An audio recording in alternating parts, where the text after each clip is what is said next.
kasoobaxay isla marka ahaantaana abuuraya xasarad iyo amnixumo.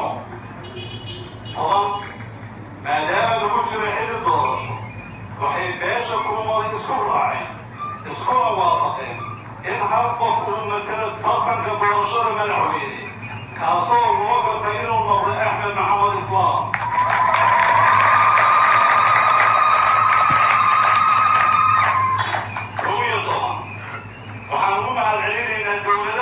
waxaan ugu mahadcelinaynaa dowlad goboleedyada ka diidiyey xadgudubka dowladda dhexe ku samaynaysa jubbaland gaar ahaan walaalaheeda puntland.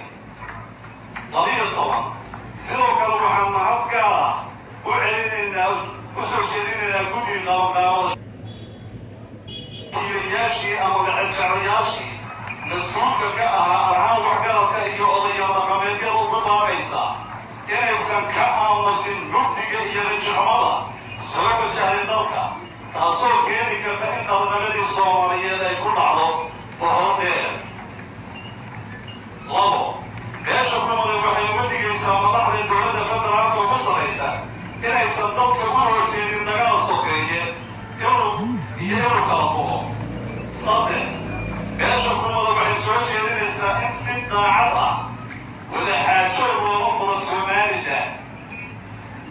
4 beesha kulmada waxay beesha